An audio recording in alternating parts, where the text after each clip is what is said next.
27 जून 1980 को रिलीज़ हुई थी और आज 37 साल के बाद मुझे यकीन नहीं आ रहा है कि मैं उन्हीं महान कलाकारों के साथ खड़ा हूँ जो कर्ज के लिए जिम्मेदार हैं, सिमी जी और ऋषि कपूर साहब। इससे बढ़ के खुशी क्या हो सकती है कि आज इतने बड़े थिएटर में, एक्सेलसियर में ऑडियंस पूरी आई हुई है फिर से फिल्म देखने के लिए, जबकि उन्होंने 20, 25 बार, 30 बार स्मॉल स्क्रीन में फिल्म देख ली है, इंटरनेट पे भी, और देखने के बाद भी यहाँ पर आ रहे हैं। इससे बढ़ के एक आप अच्छी फीलिंग शायद एक फिल्म मेकर को, एक फिल्म एक्टर को, फिल्म म्यूजिशियन को, फिल्म टेक्नीशियन को नहीं मिल सकती। Thank you very much for all of you, to all of you for this compliment and for this gesture that you all are here. Sir आप क्या कहेंगे? इतने साल मैं जो ये उन्होंने कहा मैं वही रिपीट कर रहा हूँ, तो इन्होंने हम सब के लिए कह दिया है। सर एक सवाल, 1980 में जब ये फिल्म रिलीज हुई थी तो इतनी कामयाबी नहीं मिली थी और ओवर द ईयर्स इसे कल्ट स्टेटस मिला, तो इस वक्त आप क्या कहना चाहेंगे फिल्म को याद करते हो? ये आज का दिन, आज का ये वक्त itself is proof enough to answer your question. लोग आज भी आए हैं ना, 37 साल के आज इस फिल्म का एक काइंड ऑफ अ प्रीमियर रखा गया है, लोग देखने आए हैं, तो itself is proving what I'm trying to say. Simi जी, किस तरह की यादें जुड़ी हैं आपकी फिल्म से? बहुत अच्छी यादें हैं, but I would like to add to this, I think 36 years हो गए हैं। आई बिलीव कि 36 ईयर्स के बाद भी अभी लोग आगे देखेंगे। I am sure, because you know films is one way of achieving immortality, and जो फिल्म्स अच्छी बनती हैं, जहाँ पे सब डायरेक्टर का काम बहुत बढ़िया होता है, आर्टिस्ट, म्यूजिक, सब कुछ जब सब जुड़ जाते हैं तो that film becomes immortal, it stands the test of time. Sir film में आपके डांसिंग स्किल्स भी बहुत अभी आपने पूरा इंटरव्यू शुरू कर दिया है, चलो उधर चलना है। अभी एक बात और कहना चाहूँगा, हाँ जी, क्योंकि ऋषि कपूर और सिमी जी को बहुत कंप्लेंट थी, इन्होंने सोचा था कि मैं 37 साल के बाद करूँगा, तो मैंने सोचा कि 37 साल बाद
फिल्मों का, लेकिन मुझे लगा कि मुझे ऐसी फिल्म बनानी चाहिए जो मैं बनाना चाहता हूं, और ऐसी फिल्म जिससे मैं ऑडियंस से या कमर्शियल रंग से कंप्रोमाइज ना करूं। नहीं तो हर बार प्रोड्यूसर कुछ ना कुछ बोलता था, ये भी आइटम होनी चाहिए, वो भी होना चाहिए, ये भी होना चाहिए। मैंने कर्ज फिल्म लिखी और इसकी इंस्पिरेशन जो थी कर्ज की स्टोरी की, वो मैंने री इनकारनेशन ऑफ पीटर परॉट से एक सीन से ली। एक सीन था उसका, मदर का। लेकिन जब मैंने पूरी स्क्रिप्ट कंप्लीट की तो मैंने उसके ऊपर उसमें काफ़ी म्यूजिक लिखा, मीन्स कि यहाँ क्या क्या आना चाहिए। और मैंने लक्ष्मीकांत प्यारेलाल जी के पास गया मैं, और मैंने उनसे कहा कि मैं ऐसी फिल्म लिख रहा हूँ सर जो आज के लिए शायद मॉडर्न है, आप मेलोडीज के किंग हैं, लेकिन मैं चाहता हूँ कि इसको मॉडर्न ऑर्केस्ट्रा के साथ सजाया जाए। और इसमें ऐसा म्यूजिक हो जो लक्ष्मीकांत प्यारेलाल ने पहले ना दिया हो, भले उसकी साउंड बदले या उसकी कुछ अदा बदले या उसका कुछ लहरा बदले। तो ये बहुत बड़ा चैलेंज था प्यारे जी के लिए, लक्ष्मी जी के लिए। अगर आपने देखा होगा दर्द दिल दर्द जिगर गाना जो है वो हमारा पहला गाना था, लेकिन वो गाना जब बख्शी जी ने लिखा तो एक गजल के रूप में था। तो गजल कैसे गाई जाती है उसी तरह से, क्योंकि लड़का पार्टी में हीरो जो है हमारा गजल सुनाता है और लड़की मोहित होती है, तो एक कॉमन सी सिचुएशन में गजल जो थी वो बड़ी कॉमन सी लग रही थी। तो जब प्यारे जी आए तो हमने कहा कि इसको कैसे बदला जाए, और प्यारे जी ने और लक्ष्मीकांत और सबने बैठ के ये डिसाइड किया कि इसको एक नया रूप दिया जाए। और आपके सामने जो गाना है दर्द दिल वो एक मॉडर्न रूप में आया, जिसमें कि हमारे अमर जी भी गवाह हैं। जी बिल्कुल। ये एक हमारे हिंदुस्तान के बहुत एज म्यूजिशियन है, इनके बिना हमारी रिकॉर्डिंग नहीं थी। और मैंने कहा अमर जी को जाके रिकॉर्डिंग रूम में कि गाना ऐसे शुरू करते हैं कि जिसमें कि पहले वो वायलिन बजाता है हीरो हमारा, क्योंकि ही इज अ म्यूजिशियन। तो म्यूजिशियन कैसे वायलिन बजाएगा, वो मुझे ऐसी धुन चाहिए। और मुझे याद है अभी भी अमर जी थे वहाँ पर, और उन्होंने अपने नोट्स बनाए, प्यारे जी से डिस्कस किया और ये ट्यून बनाई जो कि दर्द दिल से पहले शुरू होती है, जो इंट्रोडक्शन में, जिसमें ऋषि कपूर जो उसको वायलिन में बजाते हैं। तो hands off to mister Amar for the contribution in this film. Second thing, the casting part of it was very difficult for me. मैं शत्रुघ्न सिन्हा एक्शन फिल्म में बनाता था, तो सभी एक्शन हीरो ही मेरे सामने खड़े थे कि चलो साथ में फिल्म करते हैं। चिंटू जो थे, ऋषि कपूर जिनका नाम है, रणधीर कपूर के भाई थे छोटे, और बहुत बड़े स्टार बन चुके थे बॉबी के बाद, और काफ़ी म्यूजिकल फिल्में कर रहे थे। तो मैंने इनके भाई रणधीर कपूर से कहा कि मैं एक म्यूजिकल फिल्म बनाना चाहता हूँ, तो अब ऋषि कपूर से पूछो क्या वो करेंगे मेरे साथ, क्योंकि मेरी इमेज कुछ एक्शन फिल्म की है। तो आई डू नॉट नो दोनों भाइयों में क्या बात हुई, तो उन्होंने कहा मुझे सब्जेक्ट सुनाओ। मैंने इन्हें सब्जेक्ट सुनाया, इन्हें सब्जेक्ट अच्छा लगा, और उसके बाद ये कहानी शुरू हुई। क्योंकि कास्टिंग मेरे लिए बहुत इंपॉर्टेंट था कि जो मोंटी कैरेक्टर है वो ऐसा होना चाहिए कि मोंटी लगे, उसके अंदर दर्द भी है, पेन भी है, और म्यूजिक की एक लहर भी है, और इतना अच्छा म्यूजिशियन है जो कि एक सोलफुल म्यूजिक, क्योंकि म्यूजिक जो है वो एक आत्मा दूसरी आत्मा के तक पहुंचती है। वो जो नोट्स हैं जो आप सुनते हैं वो राजकिरण की आत्मा से सफर करती हुई ऋषि कपूर की बॉडी में आती है, लेकिन नोट सेम रहते हैं। इतना बड़ा हमारा ज्ञान हमको स्टडी करना पड़ता था। सेम नोट से ही वो आदमी जागृत होता है कि मेरा पिछला जन्म क्या था, क्योंकि साउंड की एनर्जीज जो हैं, यूनिवर्सल एनर्जीज, वो ब्रह्मांड में घूमती हैं। अगर आपने देखा हो कि उसके अंदर हम लोगों ने ब्रह्मा विष्णु महेश, रीइंकार्नेशन, पुनर्जन्म की जितनी एनर्जीज थी उसका पूरा अध्ययन किया, तब जाके वो म्यूजिक बना। और उसके लिए उस सिवाय ऋषि कपूर साहब के कोई भी फिर हिंदुस्तान का एक्टर नहीं था। और मैं समझता हूँ अमेजिंग कि ऋषि कपूर जो हैं आज भी इतने सालों के बाद भी हिंदुस्तान के अगर टॉप 3 एक्टर्स हैं तो उनमें से मैं एक मानता हूँ ऋषि कपूर साहब को। Big one. तीसरी बात जो मेरी इस फिल्म में चैलेंज था मेरे लिए वो था कि कामिनी का रोल कौन करेगा। स्क्रिप्ट तो हमने लिख दिया कि ऐसा इतना कॉम्प्लेक्स कैरेक्टर, क्योंकि मैं उस कैरेक्टर को वैम्प नहीं बनाना चाहता था। मैं उसको वो जो उन जमाने में वैम्प आया करती थी, अरुणा ईरानी थी, या जो नॉर्मल एक इमेजेस थी हमारी फिल्मों की कि एक वैम्प भी होती है, वो बर्बाद कर देती है हीरो को, उस तरह का कैरेक्टर मैं लिखा भी नहीं था और मैं चाहता भी नहीं था। लेकिन कौन करेगा? तो मेरे एक दोस्त हैं सोमलाल कंवर थे, मुझे याद है इस बात, तो उन्होंने उनकी फिल्म शायद आप कर रहे थे। हाँ, तो सोमलाल कंवर साहब को मैंने एक आइडिया सुना और मैंने कहा कि मुझे इस तरह के कैरेक्टर्स समझ नहीं आ रहा है कि किसको लूँ। तो उन्होंने मुझे कहा you go to Simi, she is one of the finest actor of India, इसको एक्टर की जरूरत है, स्टार की जरूरत नहीं है। तो तब मैं सिमी जी के पास गया, तो सिमी जी को मेरा रोल सुना, बड़े अच्छे तरीके से चाय पिलाई, खाना खिलाया और कहा कि ये मैं पिक्चर नहीं कर सकती। तो वो खाना मेरा वहीं का वहीं रह गया। मैंने बोला डिनर इतना अच्छा मिल रहा है तो पिक्चर भी करेंगी। मैं पिक्चर नहीं कर सकती।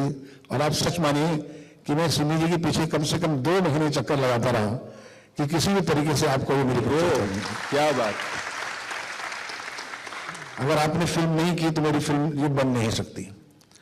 तो बड़ी मुश्किल से जब उन्होंने मेरा डेडिकेशन देखा तो ये मान गई, लेकिन आप श्योर हैं कि आप मुझे संभाल लेंगे? Are you sure? मैंने बोला आप वो बाकी मुझ पर छोड़ दीजिए, मैं राइटर हूँ, डायरेक्टर हूँ, मैं एक्टर को कभी धोखा नहीं देता, इतना मैं जानता हूँ। मैं बेचता नहीं कहानी, मैं कहानी बनाता हूँ। तो सिमी जी ने किया और आपके सामने है कि it is one of the legend character of Indian cinema, it has become, and Simi ji आपके सामने है, and I thank her for it. बस ये 3 छोटी छोटी कहानियां मैं आपको बता सकता हूं आज के टाइम पे, बाकी आप ऋषि कपूर साहब से पूछ लीजिए।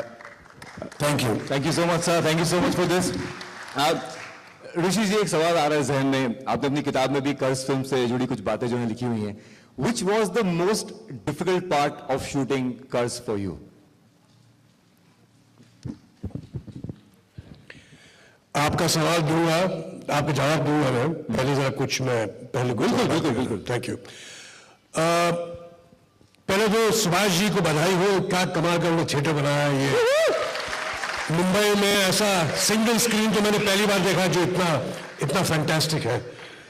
और बधाई हो मुक्ता A2 को, I believe it was Mukta arts 2, Mukta arts 2 तो उनको बधाई हो। बाकी रहा हमारा सफर जो कर्ज का है, एक चीज मैं आप लोगों को बताना चाहता हूं कि कर्ज लगी थी उस दौर में जबकि सिर्फ एक्शन फिल्में चलती थी। वो दौर ऐसा था कि कोई भी रोमांटिक या म्यूजिकल फिल्म टिकती नहीं थी अनटिल अनलेस उसमें कुछ बहुत कड़क बात होती। तो हुआ ये कि जब हमारी फिल्म रिलीज हुई तो it was accepted very well, but it was not a very big film in the sense कि एक पिक्चर 1 हफ्ते बाद आ रही थी, उसका नाम था कुर्बानी। फिरोज खान साहब ने उसे डायरेक्ट किया था। उसमें Firoz Khan, Zeenat Aman, Vinod Khanna, Amjad Khan, Shakti Kapoor, shot overseas, a lot of sex, a lot of and equally good music, सब कुछ था, भरपूर उस पिक्चर में था। सो ऑब्वियसली 1 हफ्ते के बाद उस पिक्चर ने हमको थोड़ा सा धक्का तो जरूर दिया था। लेकिन आज इस बात का मैं साबित करना चाह रहा हूं कि 37 साल होने जा रहे हैं जून के महीने में। आज भी आप यहां बैठे हुए हैं, आप तालियां बजा रहे हैं, खुश हैं। हम आज भी कर्ज की बात कर रहे हैं और किसी फिल्म की बात नहीं कर रहे हैं। अमेजिंग। हर फिल्म की एक तकदीर होती है, हर फिल्म की एक कशिश होती है। ये पता नहीं क्या कशिश है इस पिक्चर में। सुभाष जी का जादू था, म्यूजिक का जादू था, सिमी जी या सबका एक कंट्रीब्यूशन था। वो एक बहुत मुकम्मल पिक्चर बन जाती है। हम पिक्चर बनाते नहीं, बन जाती है। एक अच्छी पिक्चर और एक मेमोरेबल पिक्चर बन जाती है, और इस यही खासियत है कर्ज फिल्म की।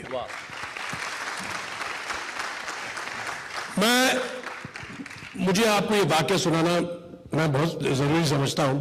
मेरा पहला शेड्यूल था कर्ज का और उस गाने के साथ था दर्द दिल। तो हुआ यूं कि मैं सेट पे आया तो मैंने सुभाष जी से पूछा कि सुभाष जी से पूछा कि कोरियोग्राफर कहाँ है, गाना कौन पिक्चराइज करेगा। तो उन्होंने कहा कि मैं करूंगा। तो मैं भी बीइंग फ्रैंक, तो मुझमें उतनी कन्विक्शन या मुझे I was not very happy that Subhash ji खुद वो गाना पिक्चराइज करते, क्योंकि इन्होंने एक्शन फिल्में बनाई थी तो वो गाना कैसे पिक्चराइज करी उन्होंने। तो मैंने थोड़ा ऑब्जेक्शन दिया तो उन्होंने मुझे कन्विंस किया। हम लोग शूटिंग कर रहे थे तो उन्हें नहीं पसंद आया, तो I promise you I reshoot this song. तो मैंने उनकी कन्विक्शन देखी उनकी बातों में, तो मैंने कहा चलो ठीक है।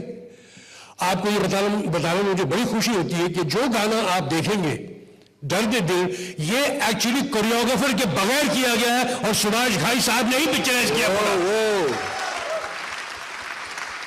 बहुत कम ऐसे डायरेक्टर्स हैं जो कोरियोग्राफर का ना साथ लेते हुए गाना पिक्चराइज करते हैं।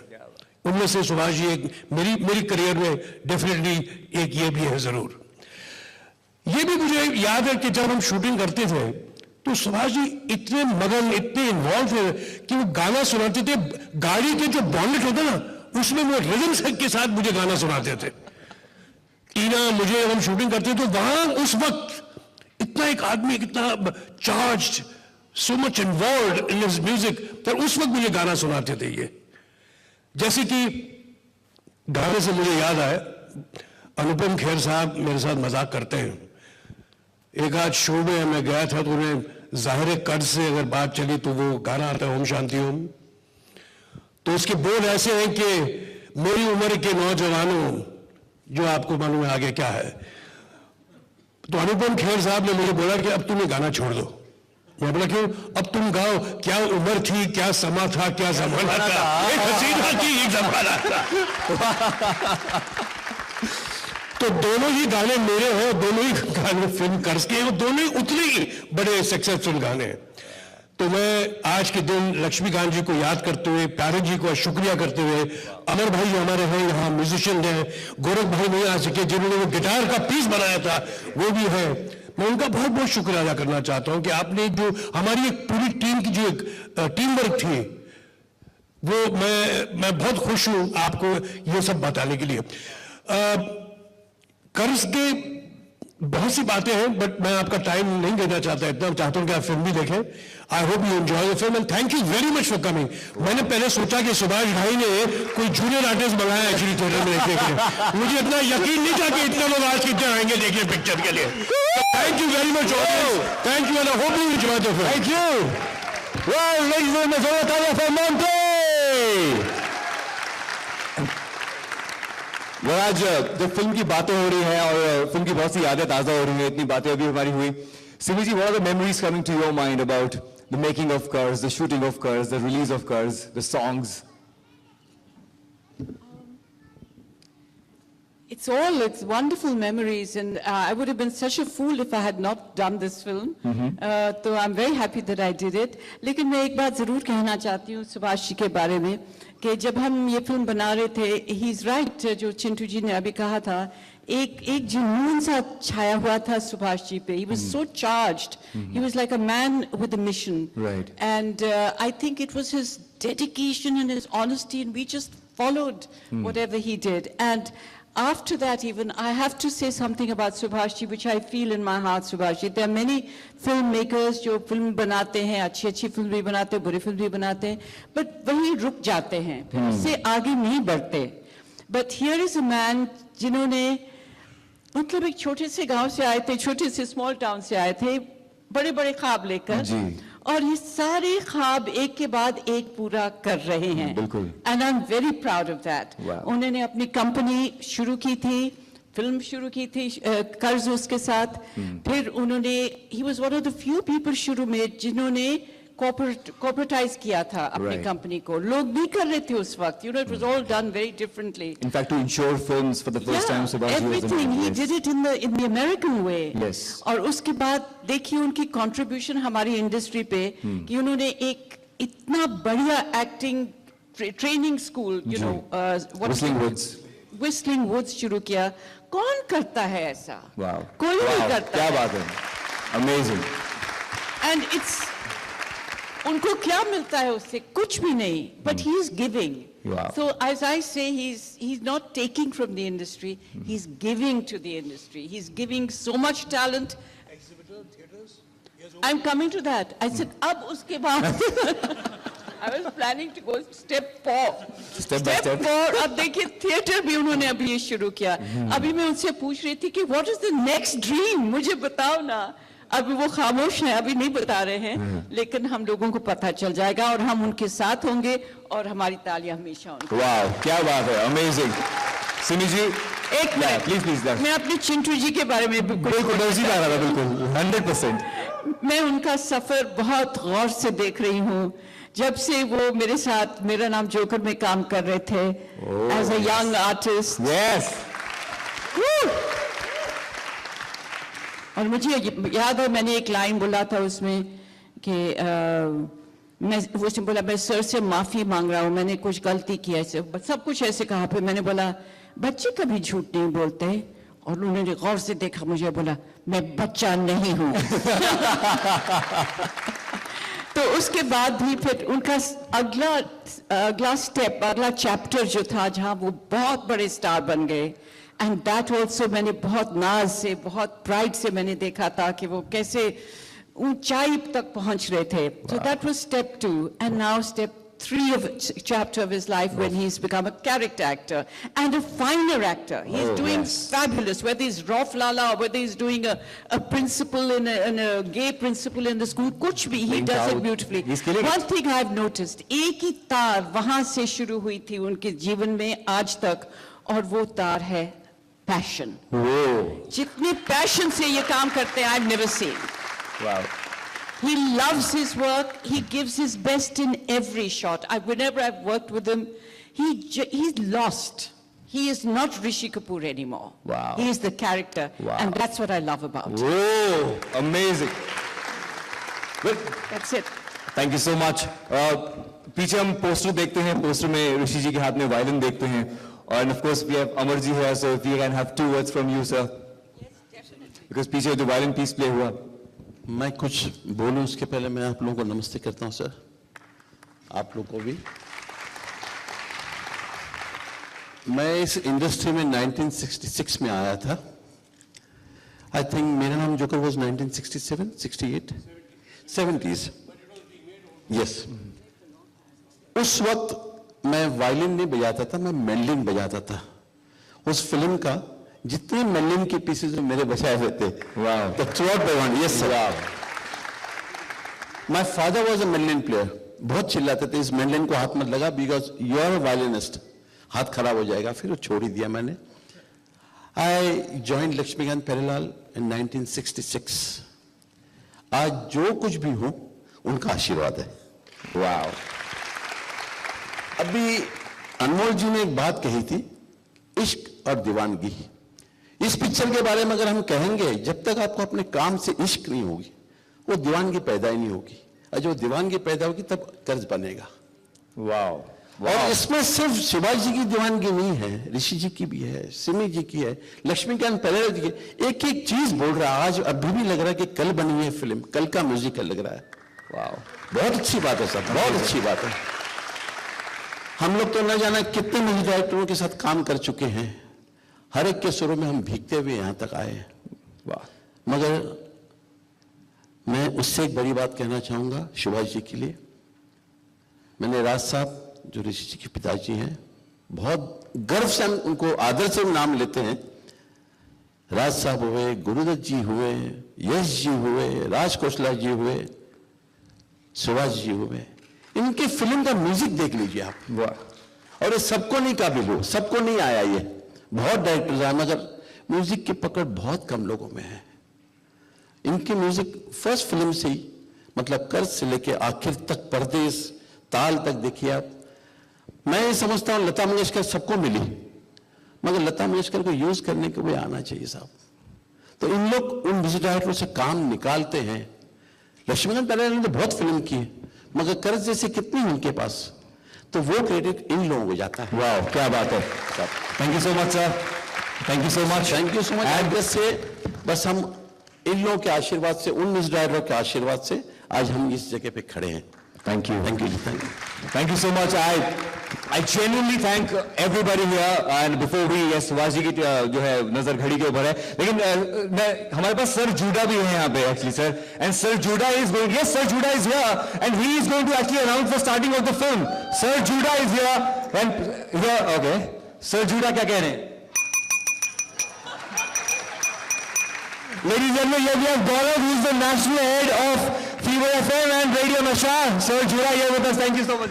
Okay, I will speak. I just want to say one thing, and this is to Subhash ji, to Rishi ji, to Simi ji, that जब रेडियो स्टेशन का कॉन्सेप्ट रेडियो नशा जब हम डिस्कस कर रहे थे, तो उन्होंने कहा कि क्या करोगे इस नए रेडियो स्टेशन के साथ, because we had a station called fever जो कंटेम्प्रेरी गाने बजाता है. तो इस ने एक ऐसा स्टेशन करते हैं जो कूल रेट्रो होगा. तो अब जो मैनेजमेंट के लोग हैं उनको समझ में नहीं आता. उन्होंने कहा कूल रेट्रो का क्या मतलब है. Honestly, I'm saying, I just said one word. I said Karz. And that's how the station happened. So thank you. Thank you very much. It's an honor that that we have this film today, and that we've been really fortunate that you've been kind enough to associate with Radio Nasha. Thank you.